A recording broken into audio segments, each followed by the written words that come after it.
Hier matin, quand je me suis mis à mon petit bureau pour préparer mon sermon, je ne savais pas ce que j'allais prêcher.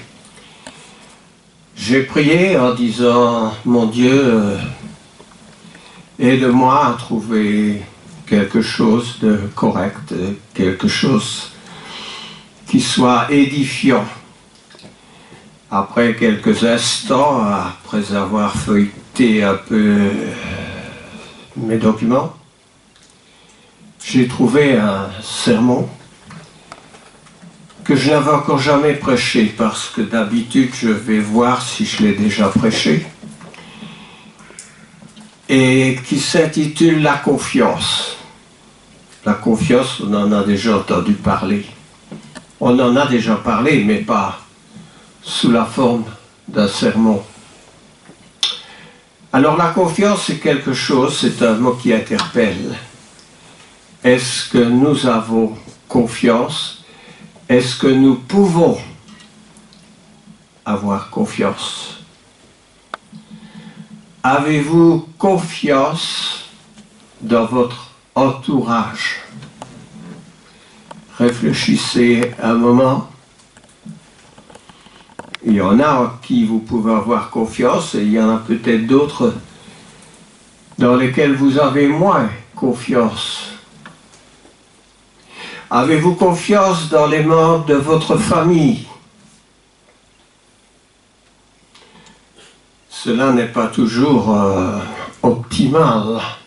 Ce n'est pas toujours tout à fait, surtout quand il y a parfois des problèmes d'argent dans les familles, des héritages par exemple. Mais surtout la question que je voudrais que nous soyons interpellés, avez-vous confiance en vous, en vous-même? Avons-nous confiance en nous? La confiance ne naît pas toujours tout automatiquement. Il nous faut parfois au départ de notre vie faire le point en nous-mêmes, voire au cours de notre adolescence, parce qu'il y a des facteurs qui nous environnent, qui nous influencent. Nos amis à l'école, nos professeurs. Quand nous commençons à travailler, ceux qui ont autorité sur nous, nos compagnons de travail, et puis la manière dont nous travaillons nous-mêmes. Nous avons tous des dons différents, des talents, des aptitudes à faire quelque chose, mais est-ce que nous le faisons avec confiance que ce que nous faisons répond au plan à ce qui nous est demandé? Ce n'est pas toujours simple, cette chose. J'ai une petite histoire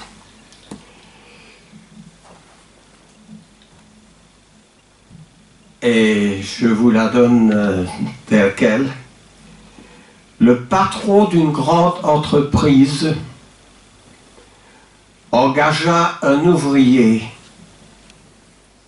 qui était un ancien détenu, un ancien prisonnier, si vous voulez. Il était au service du patron pendant 5 ans. Il avait évidemment manié beaucoup d'argent parce que où les clients venaient, le patron n'était pas toujours là, donc c'est à lui qu'on payait pour le travail demandé. Il ne s'était jamais, malgré son statut de détenu et au départ un détenu surveillé, il n'avait jamais pris un centime dans la caisse de son patron. Son patron avait confiance en lui. Mais il va un moment où le patron, comme cela arrive, lorsqu'il y a les inondations, lorsqu'il y a une crise, une maladie, le patron n'avait plus assez de travail pour cet ouvrier. Donc le patron recommanda cet ouvrier à une autre entreprise dont le patron était un ami. Et celui-ci avait justement besoin de quelqu'un. Alors, au bout de 3 semaines qu'il était au service du patron, la police survint parce que cet ouvrier, pendant les 3 semaines, n'avait pas été correct avec son patron. Ça veut dire qu'il avait pris de l'argent dans la caisse. C'est inhabituel, lui qui pendant 5 ans n'avait pas pris un centime. Et lorsque son premier employeur entendit la nouvelle, il se rendit à la prison pour visiter cet homme qui avait été de nouveau arrêté et pour lui poser la question: dis-moi, comment se fait-il quand tu as travaillé chez moi? Tu as été d'une parfaite honnêteté,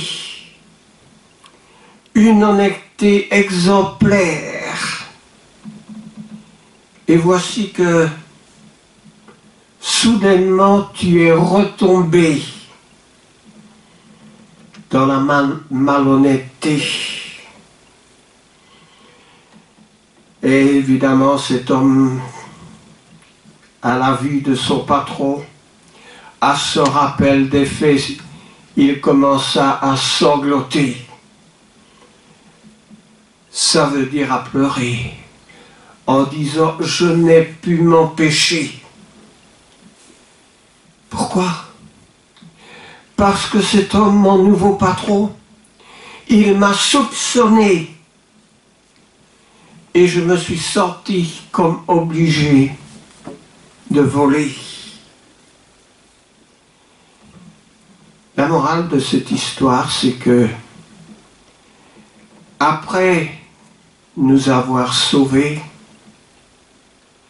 le Seigneur nous a fait confiance. Et pouvons-nous nous de même rendre cette confiance à notre Seigneur et à ses représentants, à nos frères et à nos sœurs en Christ? Peuvent-ils avoir confiance en nous? Est-ce que notre attitude est digne de confiance? Alors j'ai trouvé deux proverbes, 2 poèmes. Le premier est un poème chinois qui dit ceci: ceux qui ne sont pas vertueux, je les traite comme des gens vertueux et ils deviennent vertueux. C'est une maxime qui vient de la Chine. Et une autre maxime qui vient de l'Arabie et qui dit ceci: lorsque serpente voue de l'affection, porte-le comme un collier autour de ton cou. Cet homme était-il un serpent, mais son premier patron lui avait fait confiance, lui avait donné l'affection qu'il avait besoin pour qu'il soit réinséré dans la société. Confiance. Je pense à une courte histoire dans la Bible qui concernait Daniel. Nous connaissons tous Daniel. Daniel dans la fosse au lion. Qui ne connaît pas cette histoire? Mais en Daniel, chapitre 3, Daniel dans la fosse au lion, ce n'était pas la seule histoire qui nous est racontée dans le livre de Daniel. Alors quand je suis dans le chapitre 3, je lis quelques versets à partir du verset 22 au verset 28. Alors ces versets disent ceci: comme l'ordre du roi était sévère et que la fournaise était extraordinairement chauffée, la flamme tua les hommes qui avaient jeté les trois compagnons de Daniel, Shadrach, Meshach et Abednego. Ce sont les trois compagnons de Daniel.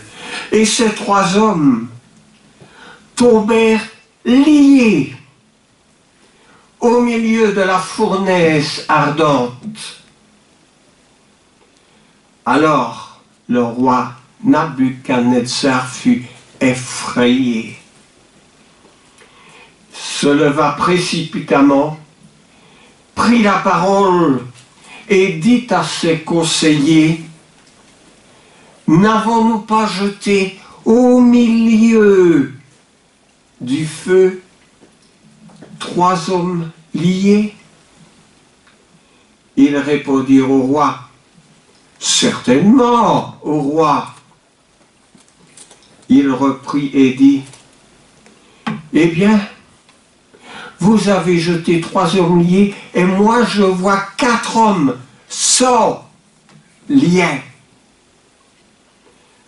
qui n'ont point de mal, qui marchent au milieu du feu. Et la figure du quatrième homme ressemble à celui d'un ange, un fils de Dieu. Ensuite, Nabuchodonosor s'approcha de l'entrée de la fournaise ardente et prenant la parole, il dit: Shadrach, Meshach et Abednego, serviteurs du Dieu suprême, sortez et venez. Sortez et venez. Et ils sortirent du milieu du feu. Et les deux versets qui suivent ajoutent encore ceci: les satrapes, les intendants, les gouverneurs, les conseillers de roi s'assemblèrent. Ils virent que le feu n'avait aucun pouvoir sur le corps de ces hommes, que les cheveux de leur tête n'avaient pas brûlé, que leurs caleçons n'étaient point endommagés, et que l'ardeur du feu ne les avait pas atteints. Pourquoi cela? Qu'est-ce que cela pouvait avoir comme leçon, comme contribution? Eh bien, le quatrième verset va avec, parce qu'il est dit: Nabuchodonosor prit la parole et dit: béni soit le Dieu de Shadrach, Meshach et Abednego, lequel a envoyé son ange et délivré tenons-nous bien la phrase qui va suivre, et délivrer ses serviteurs qui ont eu confiance en lui. Shadrach, Meshach et Abednego ont eu confiance en Dieu et ils n'ont point été brûlés. Avons-nous un rien de confiance en notre Dieu? Et comme cette histoire en ses serviteurs, parce que ces hommes étaient des serviteurs de Dieu.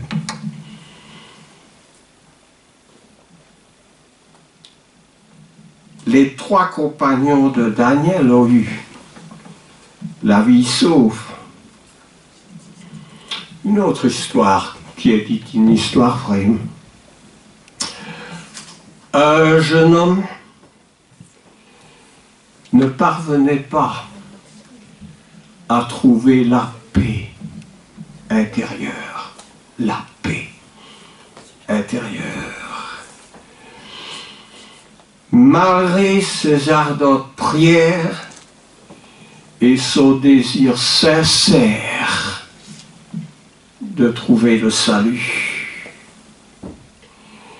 il se lamentait constamment de ne pas sentir cette paix à laquelle il aspirait. Il s'en ouvrit à un ami qui réfléchit avant de lui demander « As-tu appris à nager ?» Stupide question. As-tu appris à nager? Oui, mais pourquoi cette question? Était-ce facile? Pas au début. Pourquoi? Je ne parvenais pas à me laisser aller. Je ne croyais pas que l'eau me porterait. Alors, je me débattais constamment et je coulais. Et après, demanda l'ami, eh bien, j'ai découvert que je devais renoncer à faire quoi que ce soit, mais faire confiance à l'eau. Confiance à l'eau pour me porter. Après cela, tout fut facile. Je pouvais même me coucher sur le dos. Me coucher sur le dos. La parole de Dieu n'est-elle pas davantage digne de confiance que l'eau de la mer ou de la piscine?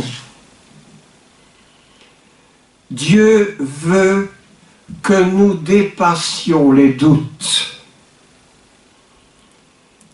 Il demande simplement de croire en lui, de croire en sa parole et d'accepter le cadeau qu'il nous offre. Il est capable de nous sauver. Eh bien, le prophète Isaïe disait au 30e chapitre, verset 15, « Car ainsi a parlé le Seigneur, l'Éternel, le Saint d'Israël. C'est dans la tranquillité et dans le repos que sera votre salut. C'est dans le calme et la confiance que sera votre salut. C'est dans le calme et la confiance.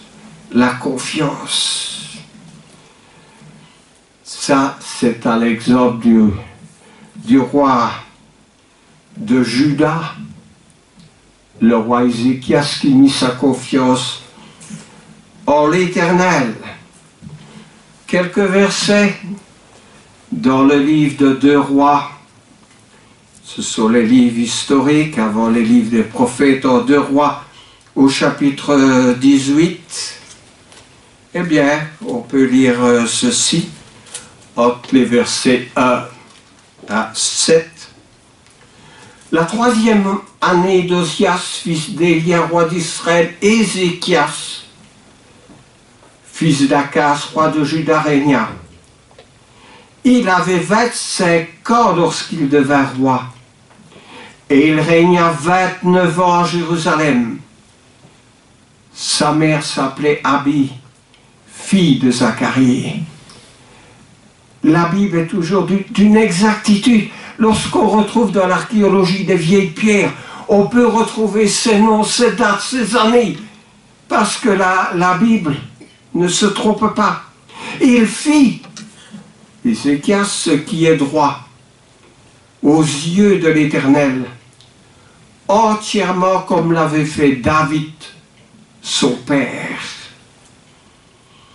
Il fit disparaître les hauts lieux, brisa les statues, abattit les idoles et mit en pièces le serpent d'airain que Moïse avait fait, car les enfants d'Israël avaient jusqu'à ce jour brûlé des parfums devant lui. Le verset 5 dit, il mit sa confiance en l'Éternel, le Dieu d'Israël. Et parmi tous les rois de Juda qui vinrent après lui, ou précédèrent à lui, il n'y en eut point de semblable à lui. Il fut attaché à l'Éternel. Il observa ses commandements. L'Éternel fut avec Ézéchias qui réussit dans toutes ses entreprises. Il réussit dans toutes ses entreprises. Je ne peux pas trouver, moi, un verset dans la Bible qui dit que quelqu'un qui fait confiance à Dieu n'a pas réussi. Ézéchias était sur son lit de mort. Il a demandé à vivre encore quelques années de plus. Et Dieu lui a accordé. Dieu a même arrêté la course du soleil à Gabaon quand son armée avait besoin de lumière pour gagner la bataille. Alors, je voudrais, dans le calme, dans la confiance, que nous chantions à l'Éternel un cantique, celui qui est sous la couverture de notre livre de cantiques. J'ai mis la confiance. Avec cette question, la confiance habite-t-elle en nous? Je prends un livre.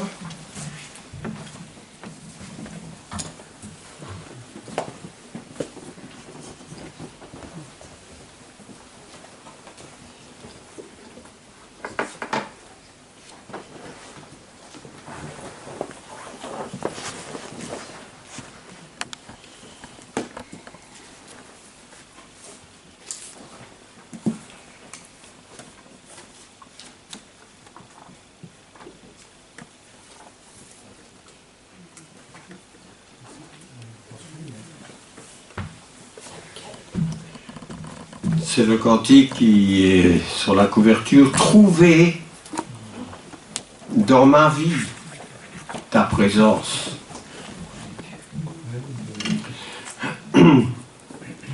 Trouver dans ma vie ta présence, tenir une lampe allumée, choisir d'habiter la confiance aimer et se savoir aimer.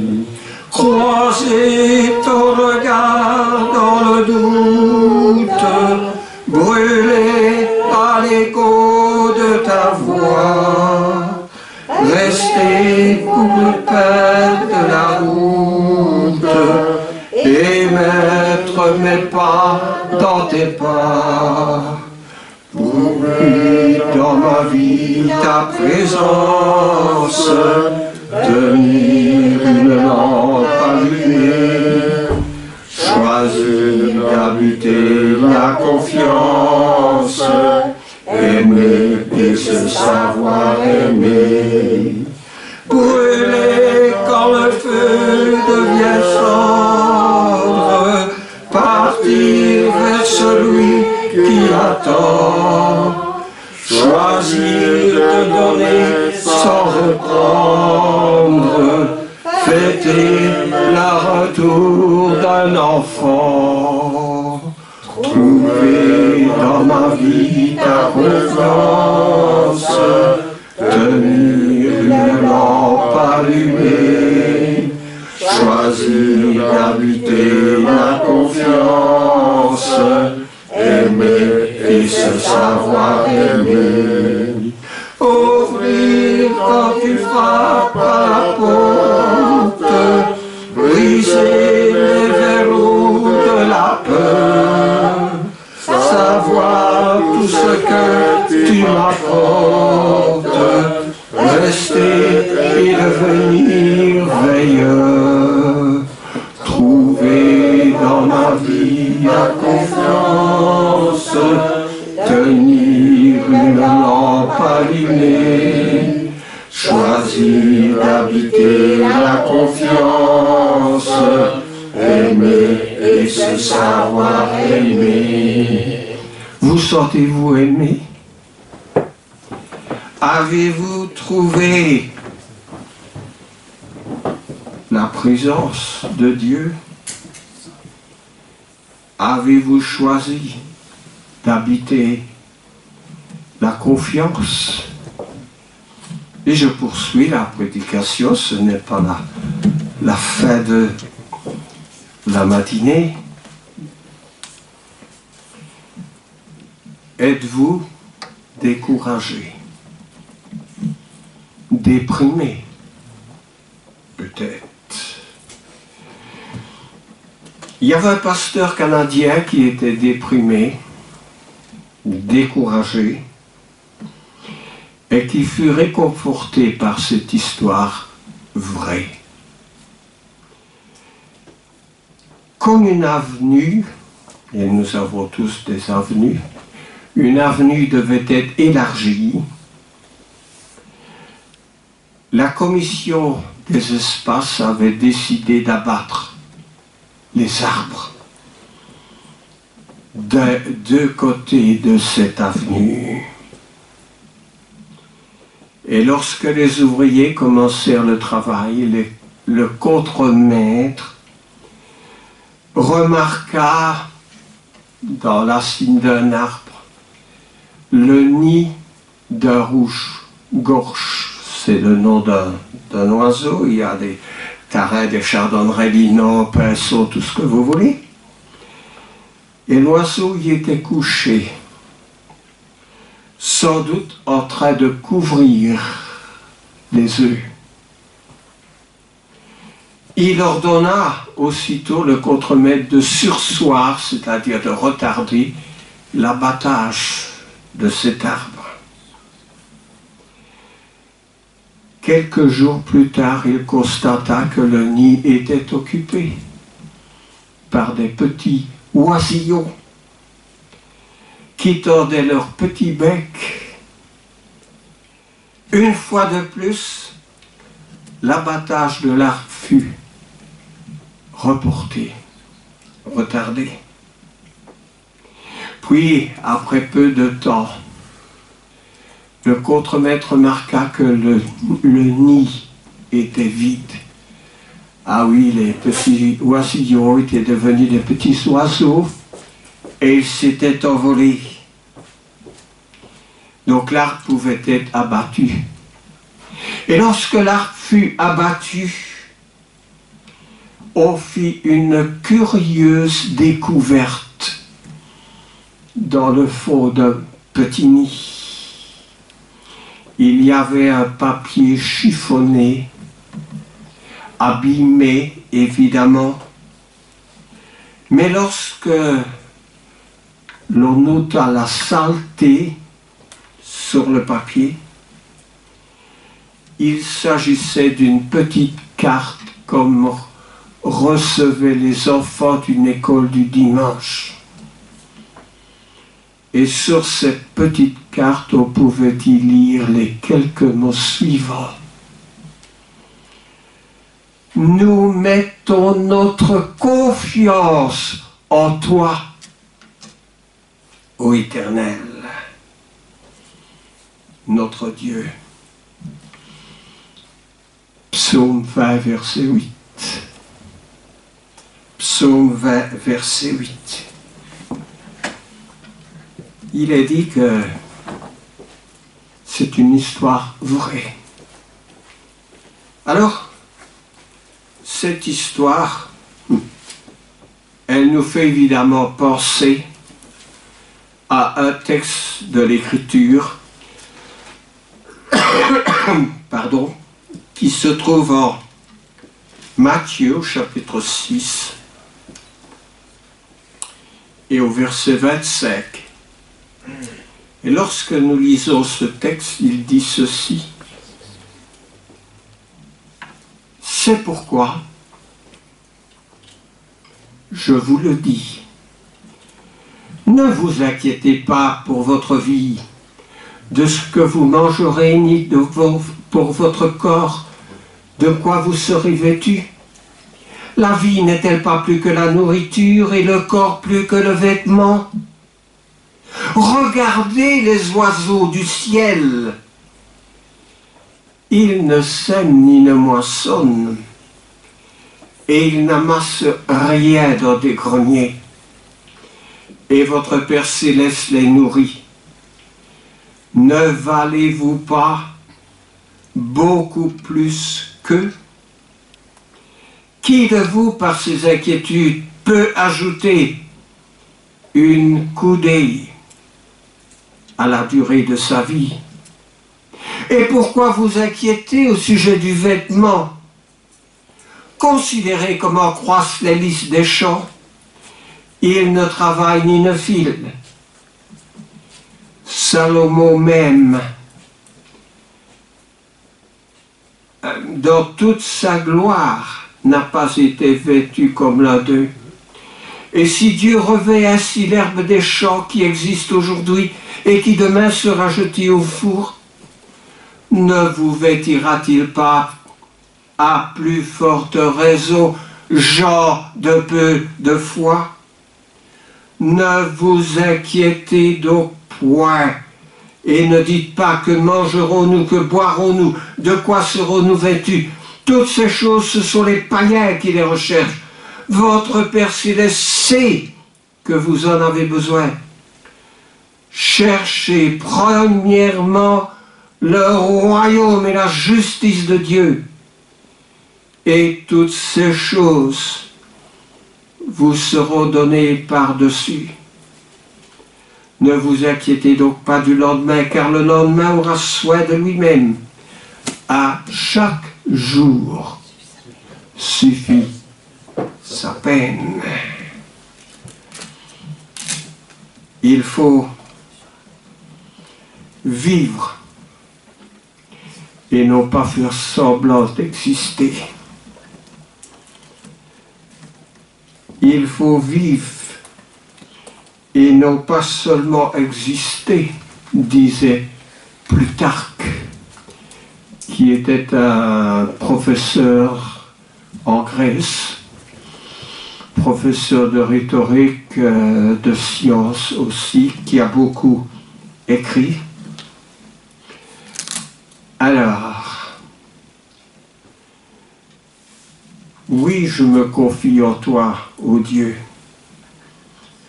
et les enfants que Dieu m'a donnés, disait l'apôtre Paul aux Hébreux, chapitre 2. Une autre histoire, on a encore un peu de temps. Il y avait deux jeunes garçons, qui étaient avec deux adultes dans un parc. L'un des adultes prit l'un d'eux et le mit sur le mur du jardin.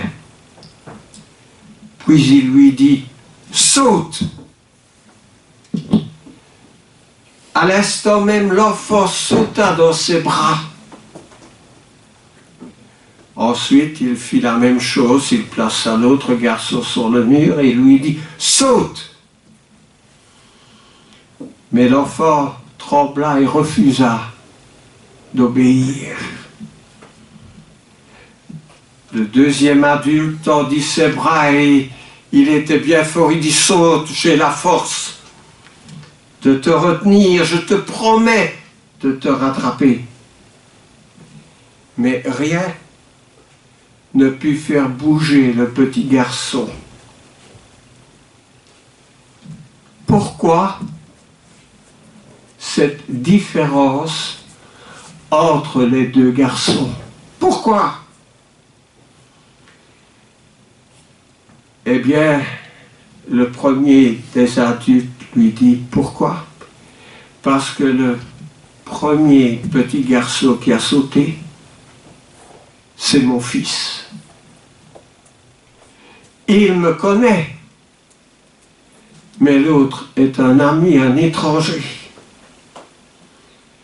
Eh bien, qu'est-ce qui différencie les deux garçons? C'est le premier qui est le fils de l'adulte a confiance. C'est le mot qui est utilisé dans cette histoire. Il a confiance dans la capacité et dans l'amour de son père. Le second avait eu la démonstration de cette capacité. Il savait que cet homme pouvait le rattraper, mais il avait refusé de mettre la foi dans cette action. Vous savez, il en est de même pour nous. Nous pouvons être persuadés intellectuellement que Dieu peut nous sauver. Mais aussi longtemps que nous ne mettons pas cette conviction en action, rien ne se passera.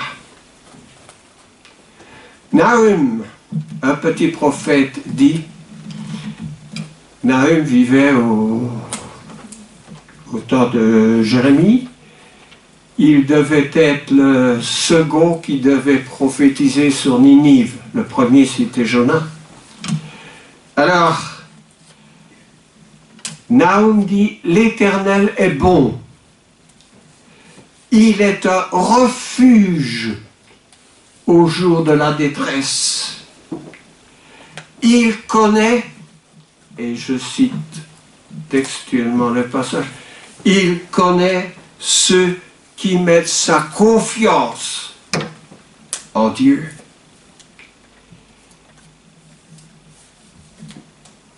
Il prophétisa l'Empire assyrien qui, à la prédication de Ninive, s'était repenti. Mais la deuxième fois, ça ne se passe pas toujours de la même façon. Vous savez, Dieu parle une fois, il parle deux fois, l'on n'y prête pas attention. Alors il parlera encore, mais ce sera son dernier mot. Nahum était le dernier mot de Dieu adressé à Ninive.